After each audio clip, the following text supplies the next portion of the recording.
death but not sin.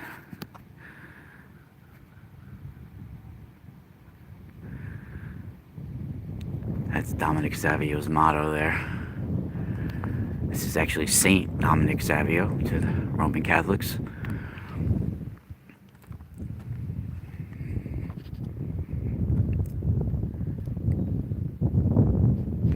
It's very interesting too that, you know, the pose that he's doing, very similar to even the pose of Baphomet. One hand up to the sky, one down to below. It's connecting the heaven to earth. You can see he has the crucifix up in his hand, and symbolism about even death on the other hand, the left hand. And the right hand is holding the crucifix. The right hand is connecting to the heavens, the left hand to the earths, or the underworld. Right? And he's the mediator in between. The earthbound is in between, the underworld to the left hand, and the heavens to the upper right hand. And he is the intermediary between the two worlds.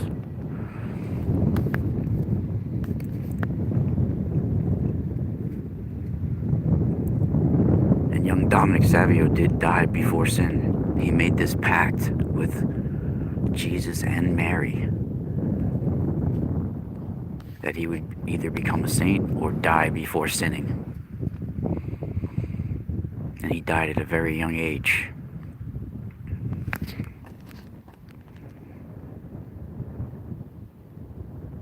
Matteo said COVID alert. Well, I don't know what you mean by COVID alert, but it's interesting you say that because he had something very similar to COVID when he died. He died from a wicked, all of a sudden out of nowhere, he came down with a weird strain of the flu that attacked the respiratory system and lungs.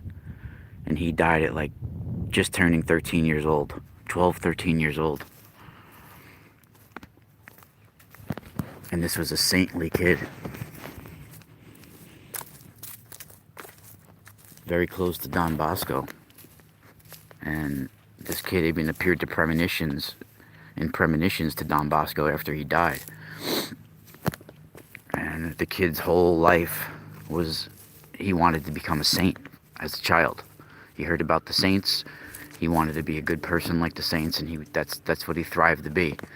So he made a pact at a very young age with God and Mary that he took very serious amongst his peers at school, about everywhere he went, that he would rather die before sinning. And that means like before cursing, probably before masturbating, before anything, right? So this kid was like refraining from everything. And as he was just coming into puberty, man, he couldn't handle it. His system cracked, right? His immune system probably was shattered because of that. And he got some wicked cosmic flu, man. These strains, they come from outside our world. They're coming from comets. They're extraterrestrial viruses. These new flus that come, I try to tell you guys that. I know the word extraterrestrial, people hear it and they get all weird.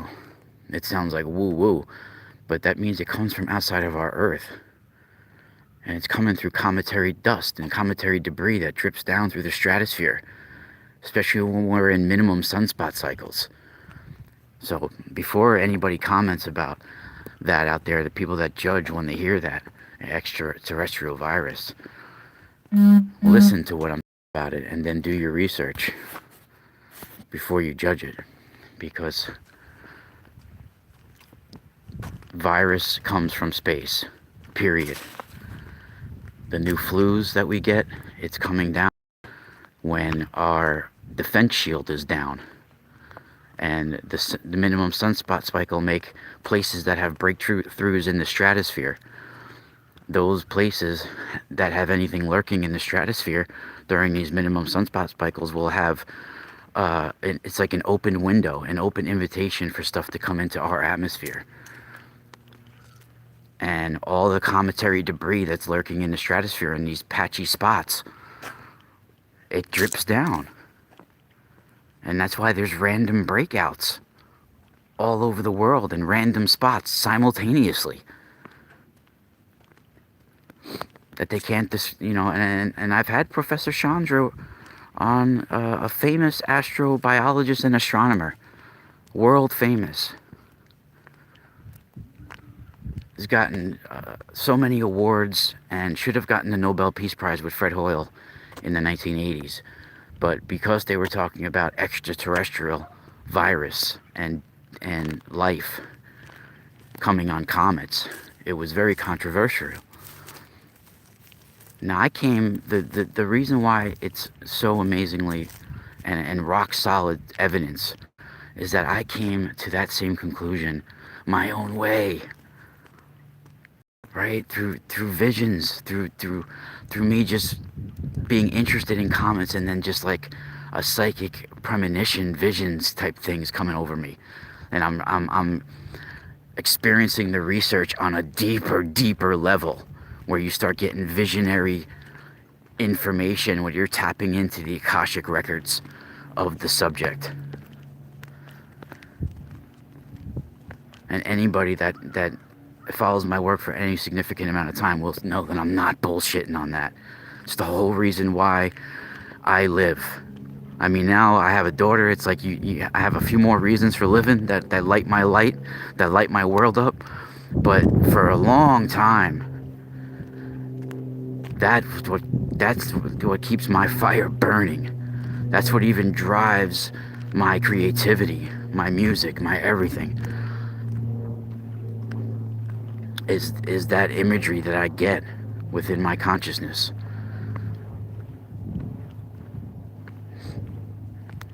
Which has always saved me my whole life, no matter what situation I was in.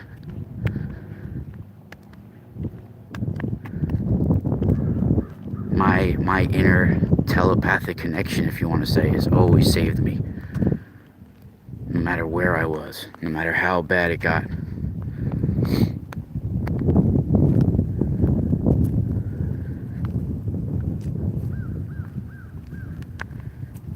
And that's why I experience some of these subjects on a deeper level, which we all have that access to.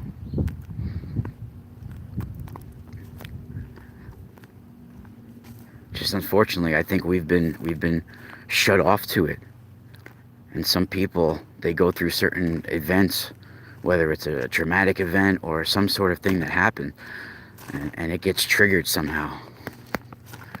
But we're supposed to all be born with that, like, open like a faucet.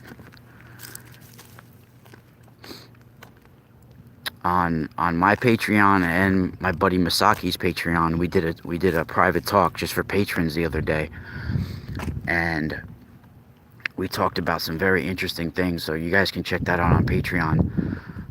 We got pretty deep. So those that are patrons, also guys, you could subscribe right here now on my YouTube to support me. If only like a few hundred of you guys that are my subscribers did even like the $2.99 platform for the whole month, you know, that would significantly be able to change my channel and my life, and do this on a more professional level as well, and go to different spots on a more professional level with equipment and things like that. So I definitely looking forward to expanding this channel. But you guys have to be involved. You have to be part of it. Unless I hit the lotto somehow. Let's see, let's go in the woods. Now, I have been researching sacred sites and temples and cathedrals, churches, literally since I'm about 10 years old. So that's 33 years that I have been seriously reading about ancient sacred sites and feeling a connection to certain ones as well. And for those that don't know, like, our sacred energy grid, our harmonic grid, our ley line grid, and the installations that have been put on it, some of them have become hijacked over time, used over and over again, even if the people that took the spot didn't even realize what they had in front of them. they would still build their church or building on top of it, or their sacred temple on top of it. And this has been proven over and over again throughout the years. And even sacred mountains that have had oral traditions and all these stories and written accounts of mystical experiences or otherworldly beings touching down in the mountains. These spots have been guarded and watched. These coordinates have been guarded and watched. And one of them is Mount Graham. Mount Graham, as you guys see in the thumbnail of this video, is one of the installations that we have there by NASA and the Vatican, literally basically right next to each other, a few hundred feet apart, like, or something like that. Both the Vatican and NASA have high technology telescopes and installations to view the stars and what's coming through, what's coming at us, and what's out there, right on those coordinates. And it just so happens to be that exact spot that they have these installations is the same exact spot that ancient tribes have considered a spot where a stargate exists, where other worldly beings appear. And this is, I believe, in Tucson, Arizona. I think I have been there in late September of 2001. I believe it was Tucson.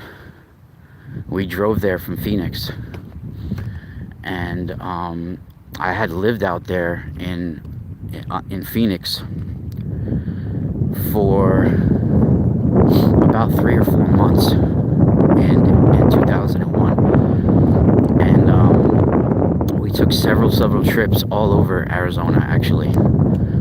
So it was a pretty interesting time when I was out there, and we actually were like hunting for reptilian underground hives at the time.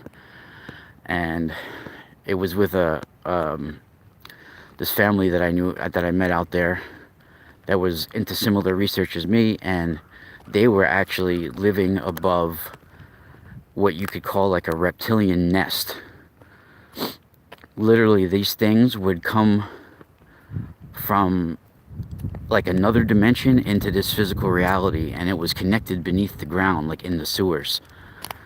And we actually saw a walking reptile type thing running on the street, and then it disappeared, and the next thing you know, it was beneath the ground in the sewer drain and snarling at us. And we followed all the way to this spot like 8th and Cocopa, where there's some sort of like entrance spot in Phoenix, and there's like reptilian hives.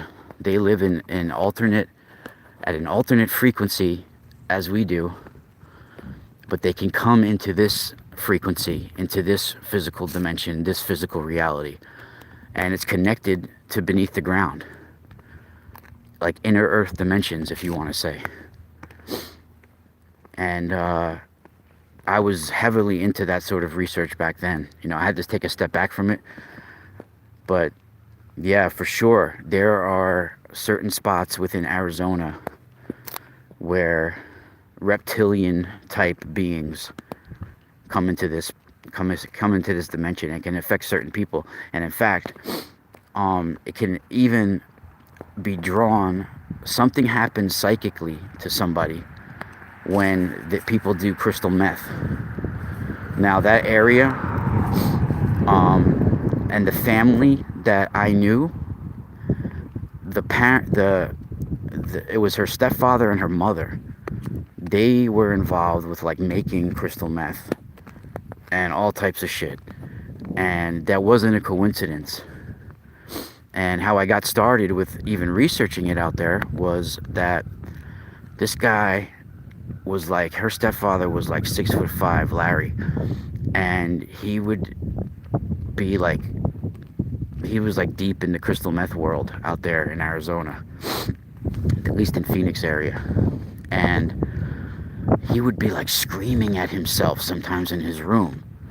Like, and I'd be like, what is going on? It sounds like there's two people in there and one of them's growling at him and snarling, right? It sounded like two different entities, but he was in there alone. So one day I like mustered up enough courage to like peek in the corner of the, like open up the door a little bit and just peek in to see. And when I did this, I saw him standing in his long mirror. He had this long stripped mirror on the wall, and you know, you could see his whole body in it. He was standing in the mirror yelling at himself and talking to something else, right? Like, it was like he was yelling at the mirror, and in the mirror I saw this hulking, just for a split second, I saw this hulking reptilian humanoid thing that had like a gorilla type face.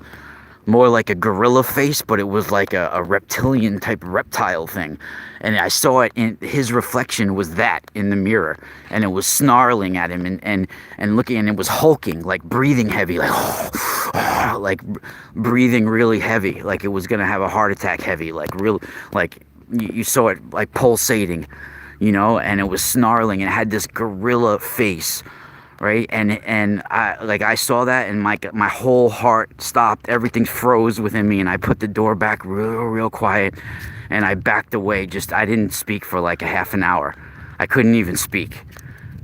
Right, and I had to get out of that house. But that got me deep into reptilian research and certain things, and I do think it's connected. Somehow something shifts in a person's brain with certain methamphetamines that can tune into that frequency, you know, that they're existing on, or that they travel between, or that they get lured to. It's a freak, not that they exist on, they exist at a different frequency, I think, but it's a frequency that pumps out of our brain, our neural network, our whole bioenergetic system, that lures them like a snake to base. Like it just draws them, right? And it's like almost like they're ready to exploit a weakness that they fucking sense in somebody. And it's like that, it's like bait. It's like bait that they sense psychically, telepathic bait. And when somebody opens up themselves to that world, they become like telepathic bait for these reptile creatures, for sure. But yeah, Mount Graham is one of these spots where, you know, the Anasazi, not in Mount Graham, but on the Colorado Plateau and Chaco Canyon and places like that, you know, way south of the, you know, in the American Southwest, totally different spot than Mount Graham, but it, you know, similar in some ways. Chaco Canyon was a place where the Anasazi met some sort of reptilian deceiver through a portal that opened, through cosmic contact that they had. And Mount Graham now is hijacked. The Vatican and NASA got installations up there. And you can see one of them that I posted in the thumbnail in the picture. And also, you know, not only throughout all of Italy, which I'm going to be talking tonight on about this subject on Truth Frequency Radio, and I think Misaki's going to join me as well tonight. But even the Chartres Cathedral, for those that don't know, guys, this is, and when I say guys, I mean guys and gals out there, this is one of the most energetic spots we have on the planet. And I do believe some sort of, if you, for lack of a better word, Stargate, or some sort of collider that opens up holes. And we talked about this. I was a guest on Emily Moyer's show the other day. And when we say collider, we're talking more about like more than just an atom smasher or a particle smasher. It's opening up doorways to other worlds, right? And like CERN, even Brookhaven Laboratory has one here that I felt like I like 4 years ago I did a video here on YouTube talking about, I had a dream where I was outside of Brookhaven Lab and I was like breathing real heavy like a friggin' dog, and a beam of light came out of my hand towards the building, and I woke up and I was like sweating. It was like a weird dream, but makes no sense, right? But there might be something deeper to it. But I do feel that some of these spots are stargates. And Chartres Cathedral, I feel, is built on top of one of these spots. And for those that don't know, Chartres, I think it's spelled, it's not like a shit fart. It's the name of a cathedral in France, right? It's Chartres, something like that. Chartres Cathedral. It's one of the most amazing cathedrals in the world. You know, there's a group of Notre Dame cathedrals. There's not just Notre Dame Cathedral, but there's a group of quote-unquote Notre Dame cathedrals, a whole bunch of them. And Chartres is one of them. And to me, it's probably the most amazing one out of all of them. And it is built on top of a stargate. And there's rumors that, and I think at least one of them or so has been found, like exactly where the altar is too, underneath where the altar is right now. Because right now, you know, this is a Catholic church built on top of Chartres Cathedral. And it's a Gothic church, you know, with technology that was rediscovered by the Knights Templars. And some of the technology in these cathedrals, especially within the stained glass windows, are stuff that we cannot duplicate today. That it was rediscovered by the Templars, you know, whether it was the 12th century or something like that, 11th or 12th century, I forget exactly when they rediscovered it, but 100 years after these cathedrals were made, the technology was lost and it could never be duplicated again. The kind of stained glass that they were producing for these cathedrals was like the type of glass you would find when a comet hits the sand and superheats the sand, that it becomes glass. This was the kind of glass you were finding. And they had these ancient mathematicians from Persia that were involved with helping make it, that they hired.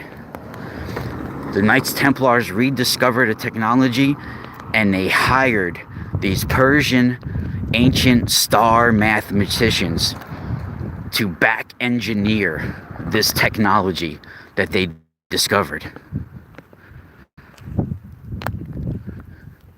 And I spent a significant amount of my time throughout my life researching this and getting a bigger psychic imprint on it.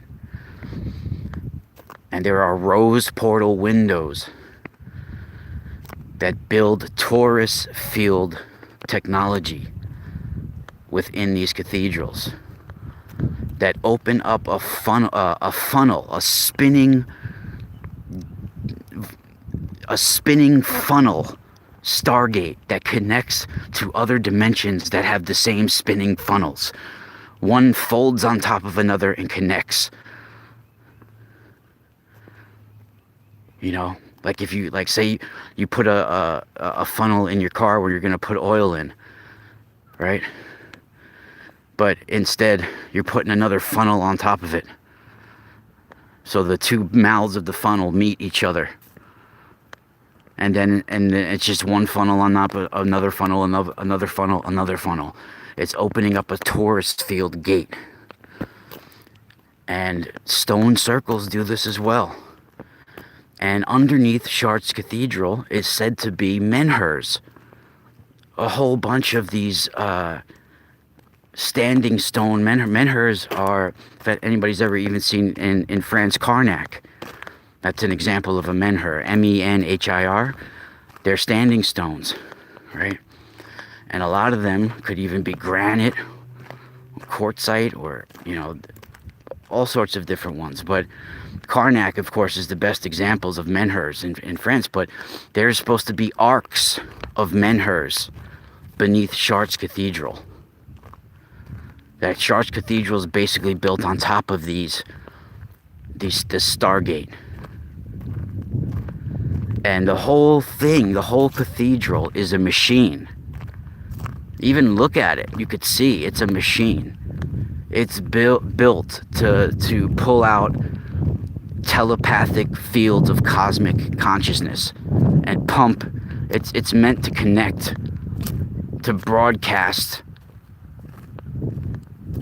sound waves, harmonics.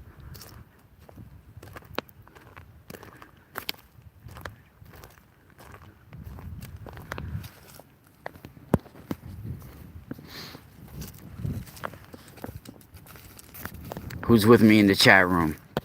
Guys, gotta support this information for sure. Yeah, we have these Torus fields above us and around us, all around us, like a bell around us, pulled down. And sometimes, you know, when I am in the right state of mind, that I'm really grounded and feeling good, and like I'm really at peace with myself, and right, and I'm really paying attention to other people, and I'm at like a really balanced level in my life. I actually have caught what looks like almost like a huge globe, almost, that's like a huge Torus ball above somebody's head, that's a few inches thick even, you know, and it looks like it's made out of some sort of like substance, right? And it pulls down like a bell around somebody, like an energetic net, but it's spinning.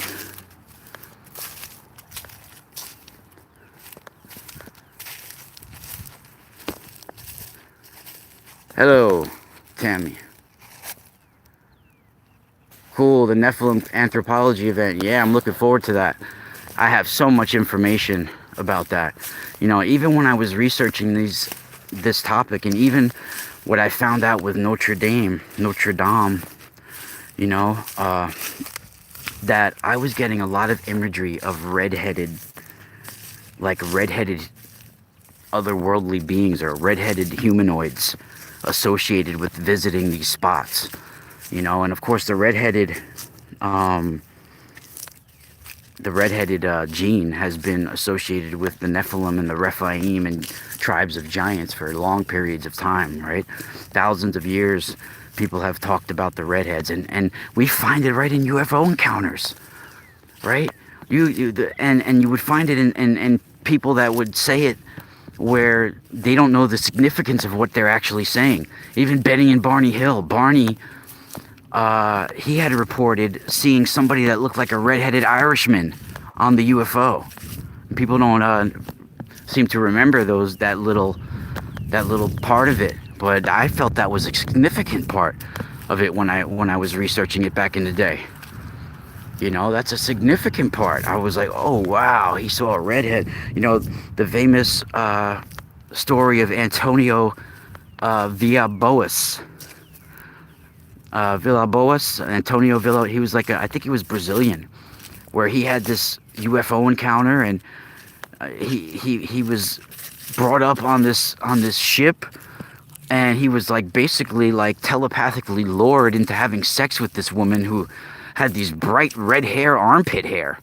Even she had this bright red armpit hair that he reported. All right, very interesting encounter here. You know, even the Flatwoods monster of reported in I think it was in the 1950s or something like that. There was a red-headed version or description, or blood red face description of a being that they saw, you know, which is very interesting. Yeah, Antonio Villas-Boas. I mean, that's one of the most interesting. I mean, he was on a spaceship, and he said it was like blood red color of red hair, armpit hair on this woman. And even there was another one in Brazil. I think it was in the 1960s as well. In the 1960s, where they talked about there was this like shining violet colored figure, or reddish colored figure, that they saw. Right, so a lot of reddish haired and reddish looking beings are associated with these sites. And even in the Bible, the scarlet heart, the harlot that's going to be here at the end times. Let me see what's going on in the chat room.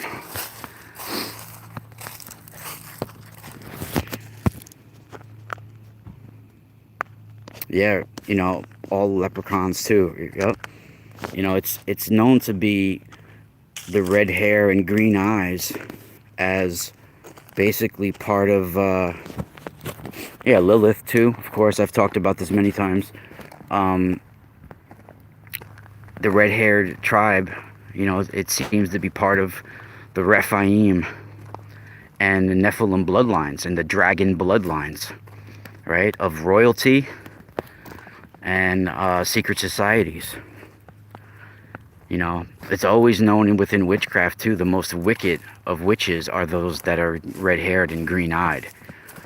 And even the peak of their eyes, the way their eyes peak at the end, whether it's like the bird-like peak or whatever, they could tell what kind of witch they would be. Or even in Judaism, like Sephardic Jews, they would have a certain peak to their eye.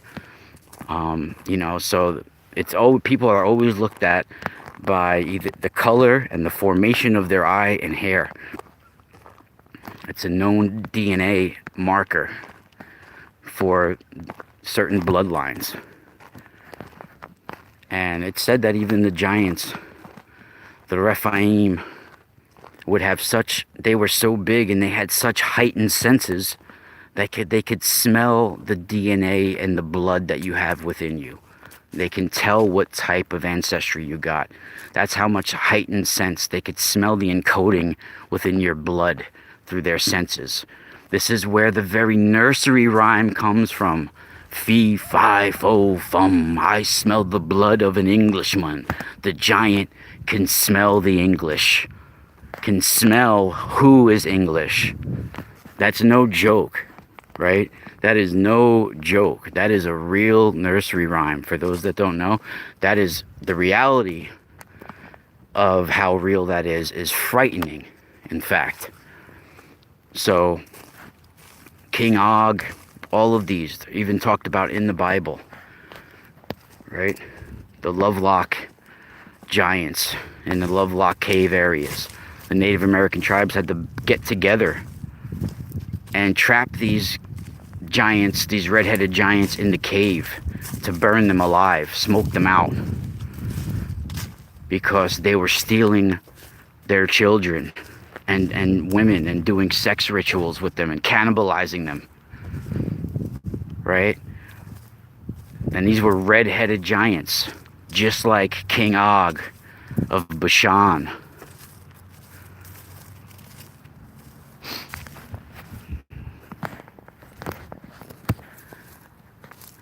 And yeah, Chartres Cathedral, it pumps out telepathic fields of I came across an author from me having my own research and writing a book on obelisks that I've been writing for the last 2 years that expanded.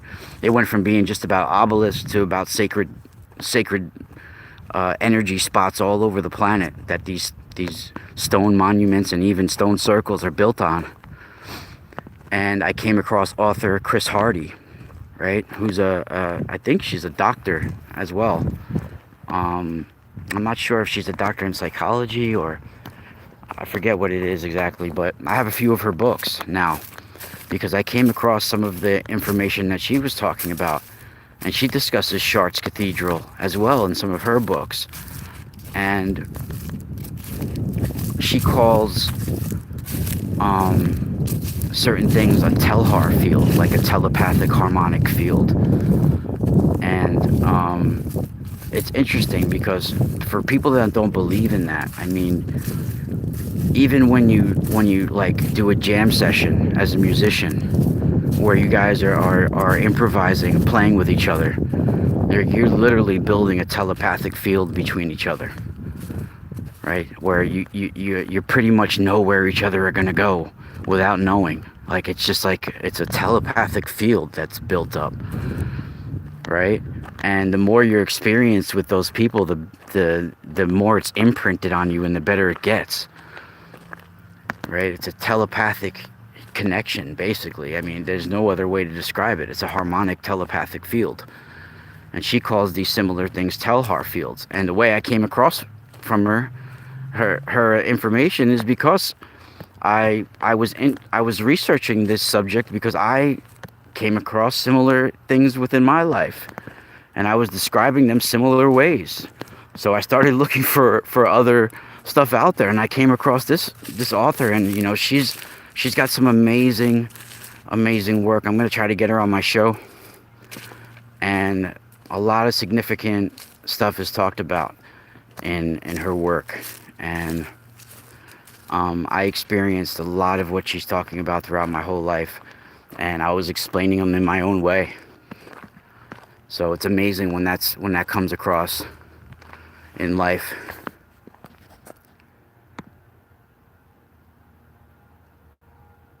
The Pithead planet.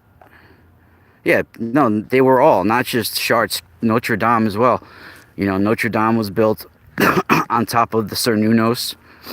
I talked about this in Emily Moyer's show the other day, her Strange Mosaic show. I was a guest. She should be posting it soon. Notre Dame is built right on top of the Temple of Cernunnos, right? And all of them are built on top. Even Vatican Hill, you know, Vatican Hill, where St. Peter's Church is. This is the exact spot where they celebrated the rights of the god Attis and the goddess Cybele, or Sibylle, or Sybil, however you want to pronounce it. This is the goddess and the gods of the underworlds, of opening up time gates, and they're the gods of resurrection. And right where the St. Peter's Church is on Vatican Hill today is the spot where they would do the Rights of Addis. And you spell Addis Attis. And for those that don't know, the rites for Addis was ritualized and celebrated by the initiates cutting off their sexual organ, castrating themselves, and then throwing their bloody sex organ on the altar.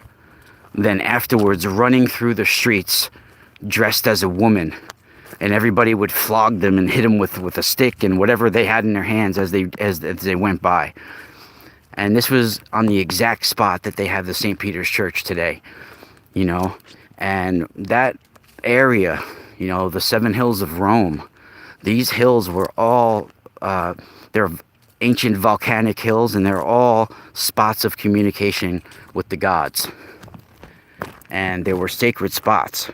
In fact, during the reign of Emperor Claudius, they found a massive, I think, boa or some sort of snake in that area, so huge that when they killed the snake, they cut the belly open because there was a huge lump in the belly, and they found the missing child that was being looked for in the area. So most likely, people were sacrificing children to giant snakes on those locations as well. So this is the spot where there's an Etruscan necropolis, an Etruscan city of the dead that's built right on top of those areas as well. And one of the Etruscan goddesses was called Vatica. She was the goddess of the underworld that oversaw the dead. And, you know, these spots are chosen for a reason. They are sacred coordinates. And most of Etruscan necropolises are now, you know, some of them are the same, like not built on top of, but a lot of these sacred spots, there's churches built on top. Well, they're owned and used in some sort of way.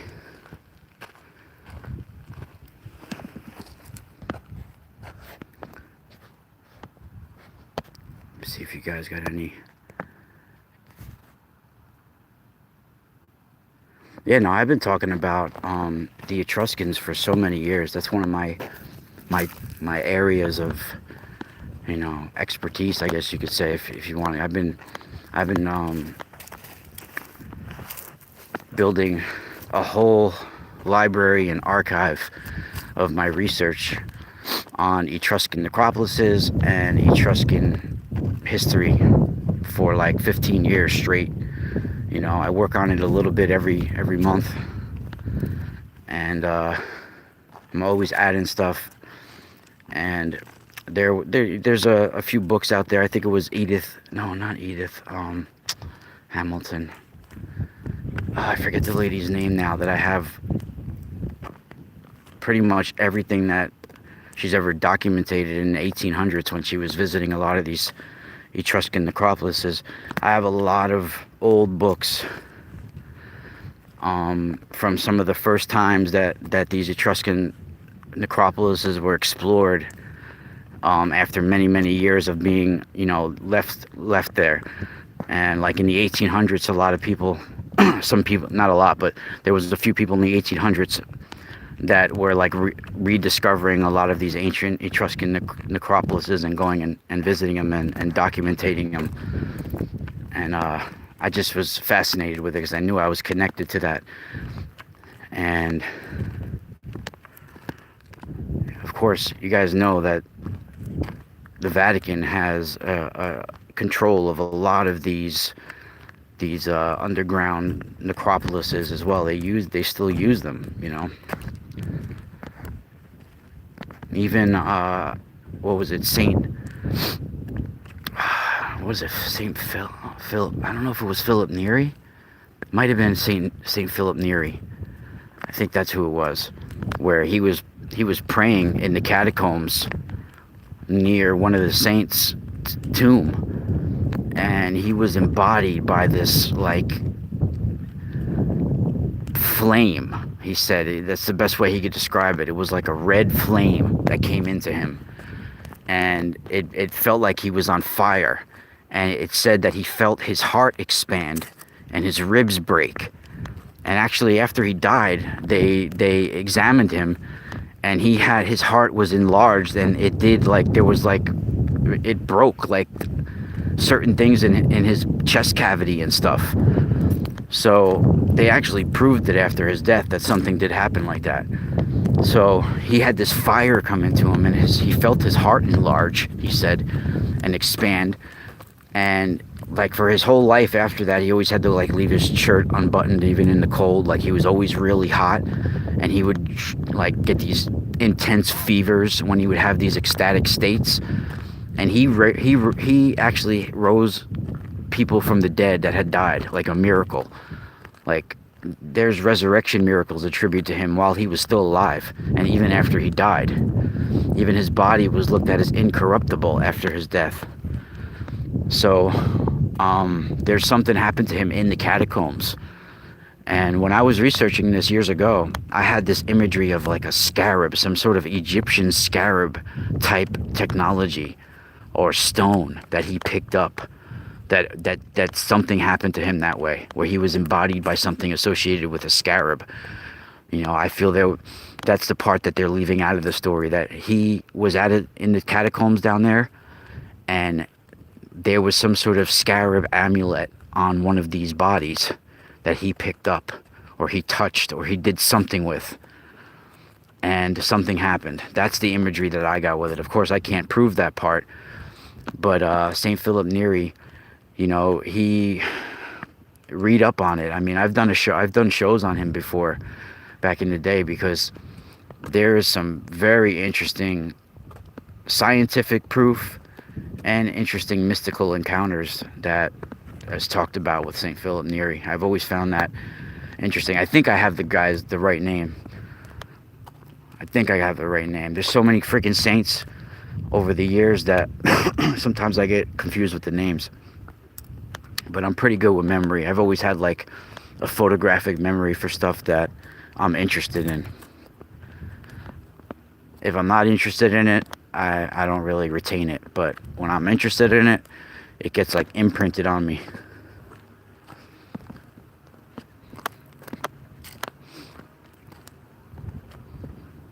And you know what? I've been smoking weed on and off pretty much for 30 years, and it really hasn't affected my memory.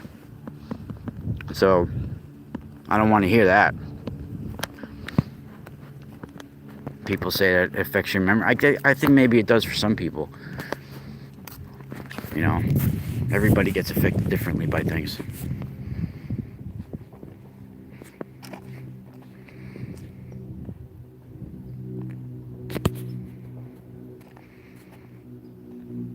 Edith Hamilton, yes. It was right. See, I was right. Yeah, Edith Hamilton. There's a few other ones that I have too. You know, there's not been much research on the Etruscans, you know, or real intense research on them. Of course, if you're looking for just mystical research and associated with like witchcraft and stuff like that associated with the Etruscans, you're going to get one side of the coin usually. You're going to get the Malandante side, and that's from Charles Leyland. There's a famous book, one of my you know, a book that I've read on and off since I'm literally in like 5th or 6th grade, was Etruscan Roman Remains by Charles Leyland. And it has a lot of Italian folklore in it. So it's and it's not a book, like it's like research. So it has like different names of different fairies and different witches and different things that are associated with Etruscan folklore. Yeah, different spells that they talk about and things like that. And it was given to him by a witch from Tuscany called Madalena in the 1800s. And she had real information, but she had the bastardized evil version of the information. Like, there's the information coming from the light, where it's about the evolution of the soul and healing humanity and psychic abilities of being of a positive healing nature and a connection to a higher intelligence. And then you have the other side of the coin, where it's all about the manipulation and being of a dark nature, you know, being of you know, associated with like the devil and things like that, and you know, rebellious fallen angels. So there's a lot to say about that. He was tricked.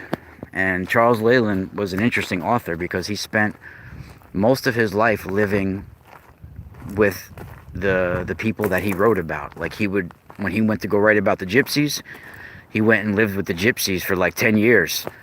You know, he went and lived with the witches in Italy for a little while, and you know, he collected a lot of sacred amulets and stones along the way. And when he was in Italy, this witch Madalena most likely was the one who got him robbed of this. He had this black obsidian sacred African stone that was given to him by an African witch doctor that said that any man that has this stone will never die. Literally, like, can't be hurt, he'll always be protected. And the witch in Italy knew that Charles Leyland had this stone, and while he was in Italy, it was taken from his room. And she was like the only one that really knew he had it, and he never blamed her in the writings. But years later, this Madalena, right, one of her associates, and Madalena might have even been dead by this time, but when Charles Leyland was on his deathbed, when he was dying actually, he got word from the Italian authorities after all these years that a local peasant woman that was also rumored to be a high priestess, who was you know, an outcast peasant woman in the village, she was picked up for shoplifting in town.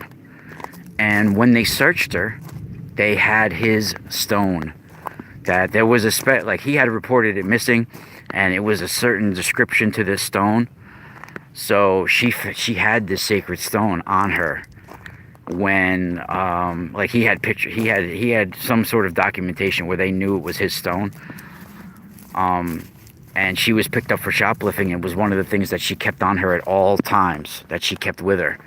And they had to like strip search her and put her in, lock her up in prison to get it from her.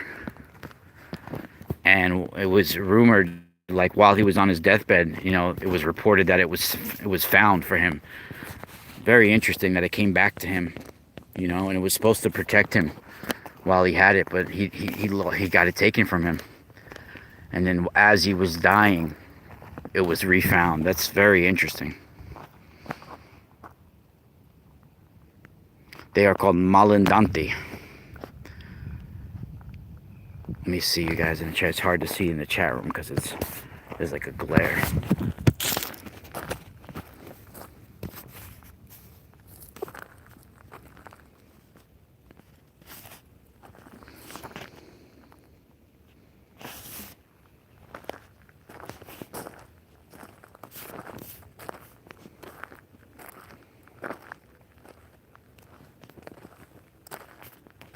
Thank you.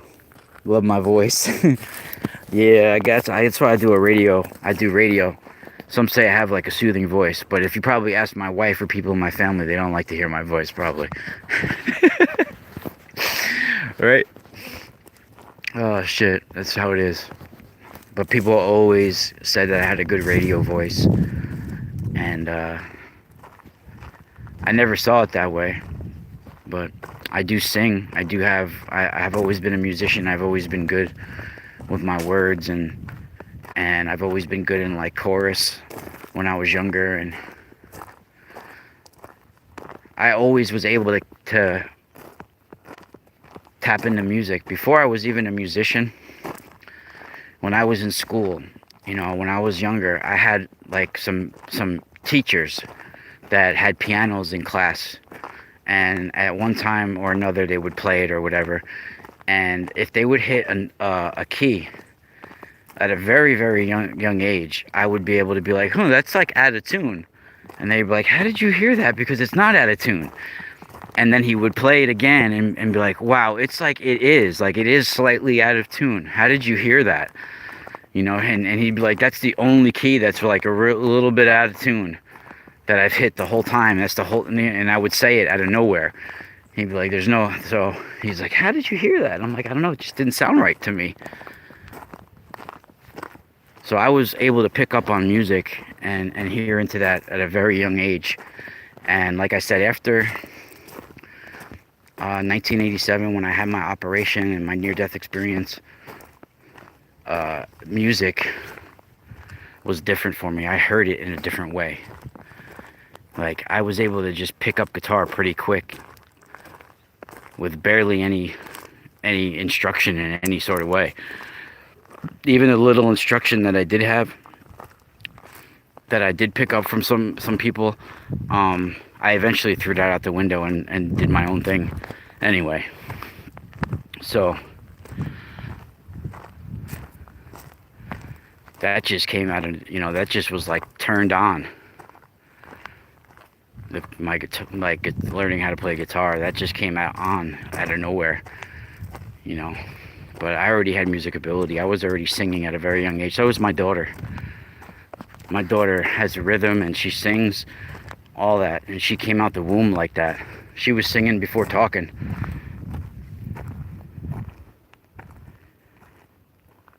Yeah, the classical is like the mathematics of the universe, man. It really is like mathematics and harmonics. Classical music is freaking amazing.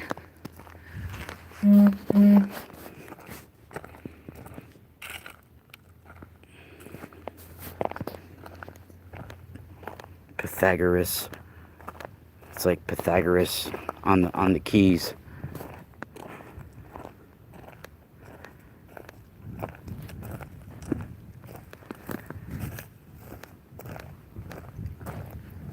Hello.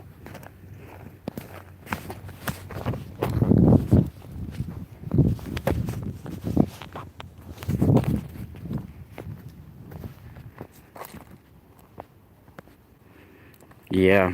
See, now they have it at a different frequency. It's like 440 something. I forget what it is now, but yeah, it should all be at 432 hertz.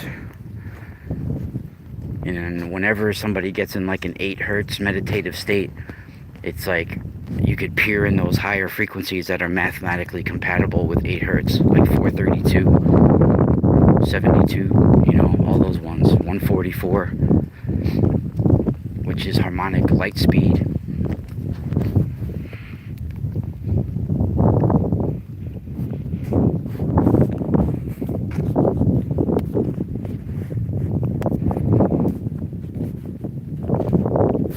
But yeah, you guys gotta show up right here to join for my YouTube.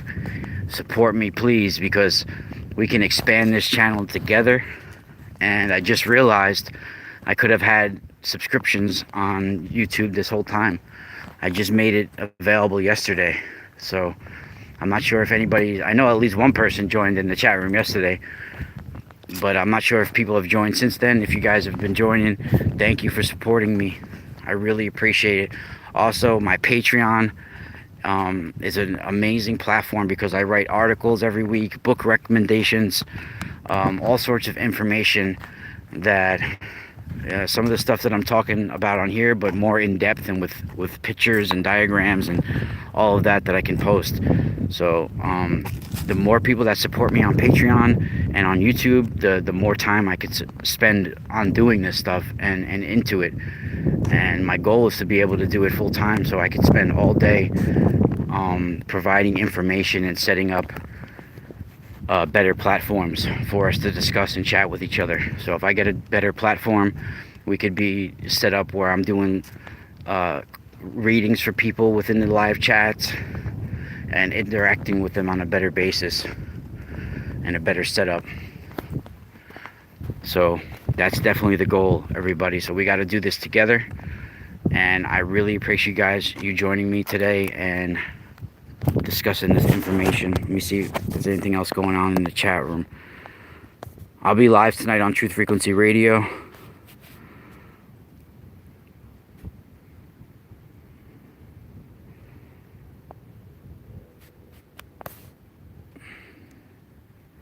Impress Infinite. I'll give you guys a shout out. Who's that? Chibi.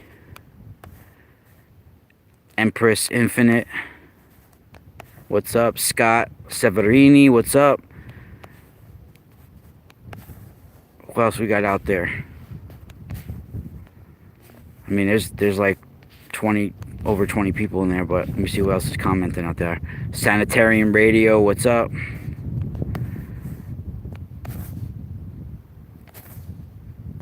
Brian Parker. Who else had commented? Solus.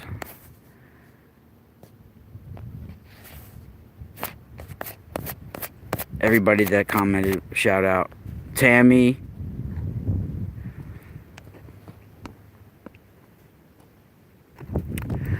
Paranormal or ET experiences. Yeah, I mean, I've been talking about them for all these years.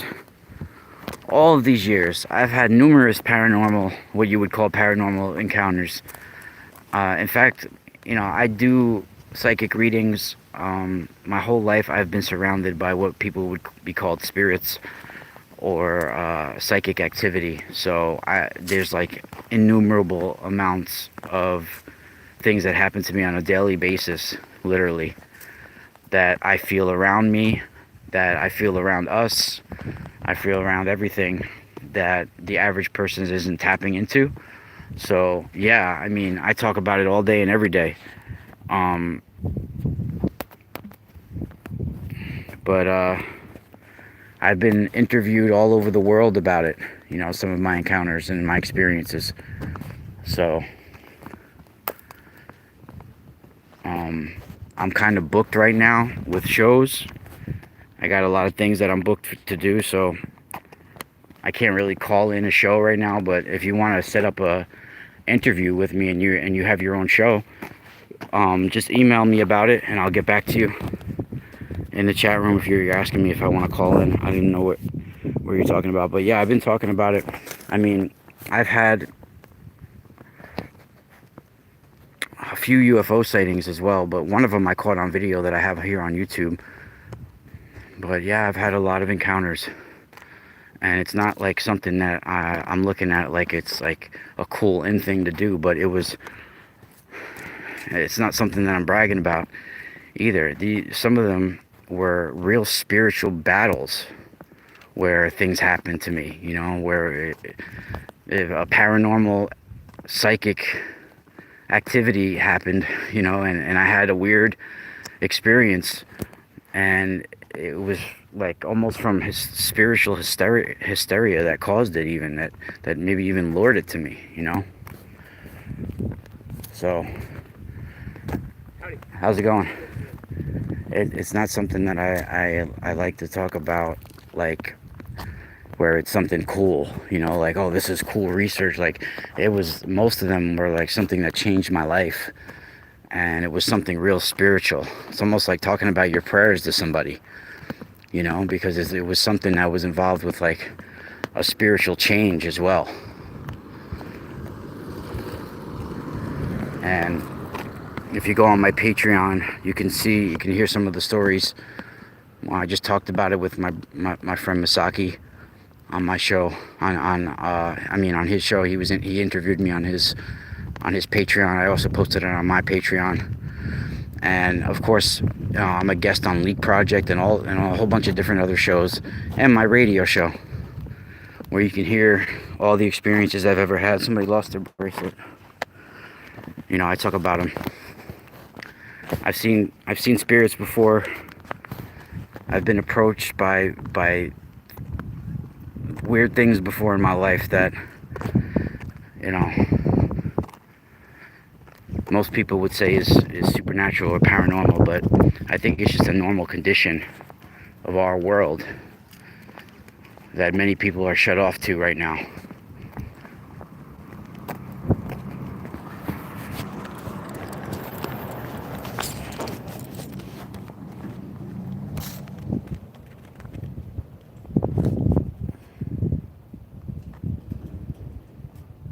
What they're most looking for in their readings?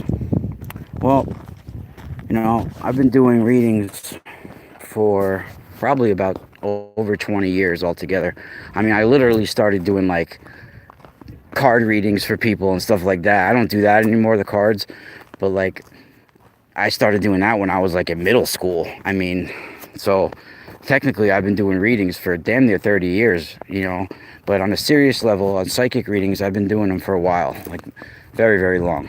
And people come for different reasons. Some people are there for a reading because they're curious about a reading. Some people are there because they're curious about a reading from me specifically. Some people are there because they're going through spiritual turmoil and that they're at a crossroads in their life, and they have looked for some answers some other ways, and they've looked for some reasons why some other places and couldn't found them, and this is the last stop shop. You know, some people are going through spiritual battles. Some people are looking for their true meaning in life, or their soul's purpose, or, you know, some sort of, you know, guidance in a way, or not that I can give guidance, but I can help point in the right directions in some cases, and see what your true origins are, and what your hereditary and your true soul's purpose most likely is here for being, and what your star origins are, and what kind of abilities that imparts on you, and how that's going to help steer you on your journey and open up your true abilities, right? And a lot of us are blocked off from our true abilities and who we are.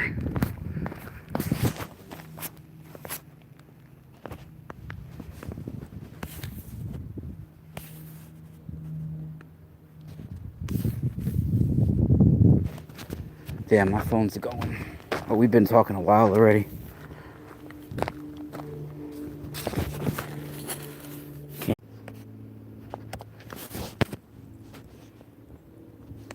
Apophis? My phone's about... Yeah, I mean, I've talked about Apophis. I gotta go right now, but I can't... I mean, I could go to it. Of course, Apophis being the friggin' demon destroyer of Set. But there's Apophis clans, you know, still to this day that's going on. You know, Apophis cults. So, I'll see you guys later. Spiral out.